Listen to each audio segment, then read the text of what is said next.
नमस्कार मित्रांनो, स्वागत आहे तुमचं ब्लॉगच्या पार्ट 2 मध्ये एका नवीन ब्लॉग मध्ये. कालच्या ब्लॉगचा पार्ट 2 पुढे कंटिन्यू बघा. मी कधी गोल्डन टेम्पल तर बघितलं नाही, पण इथे येऊन बघतो तर काय गोल्डन टेम्पलचं हुबेहूब मॉडेल, मुंबईचं गेटवे ऑफ इंडिया आणि त्यावर डोलांनी फडकणारा तिरंगा आणि ताजमहल पण आहे रे बाबा.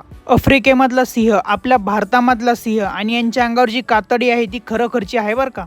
घुबड आणि हे काय, हे तर मी पहिल्यांदा बघतोय. खवल्या मांजर, सापांचे पण लय मोठे प्रकार आहे. आपला बिबट्या भाऊ पण आहे आणि याच्या अंगावरची कातडी खरी आहे बर का. बैलाच्या शिंगाची कवटी आणि भारतातील हत्तीची कवटी एवढी मोठी.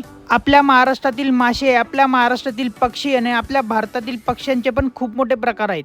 अश्मयुगातील हत्यारे, कट्यार, कुकरी आणि संगणीचे पण लय मोठे प्रकार आहेत. तलवारी तर लय मोठ्या प्रकारच्या आहे आणि एवढ्या तलवारी मी पहिल्यांदा बघतोय. चिलखत, ढाल आणि दांडपट्टा पण आहे. बंदुकींचे पण वेगवेगळे प्रकार आणि पिस्तूल पण आहे. म्युझियम तर खरंच लय भारी होतं. लय मोठ्या गोष्टी नवीन बघायला भेटल्या ना. आता मी पाऊल यात्रा करत निघालोय रूमच्या दिशेने. मी रूमवर जातो, तोपर्यंत तुम्ही व्लॉग कंटिन्यू करा. आज मेस बंद होती म्हणून बाहेर जेवायला आलो. तिथं पण यांची एडे चाळे चालू. म्हटलं तुम्ही कंटिन्यू करा, माझ्या पोटात खूप कावळे ओरडताय. मी पहिले जेवणावर धाबा मारून त्यांना शांत करतो. आणि आज आम्ही आलोय मिसळ खायला. मिसळ तर भारीच होती आणि त्यासोबत बटाट्याची भाजी मग तर एकच नंबर. व्लॉग चालू झाल्यावर भाऊचे लगेच पोस्ट सुरू झाले आणि रस्त्याने आम्ही नीट आलो नाही. आमचे एडेच आहे चालूच होते.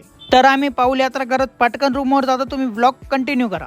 तर आत्ताच आम्ही जेवण हॉस्टेलवर आलोय आणि आजचा ब्लॉग मी याच ठिकाणी एंड करतोय. ब्लॉग कसा वाटला कमेंट करून नक्की सांगा. लाईक आणि शेअर करायला विसरू नका. भेटूया उद्याच्या ब्लॉग मध्ये.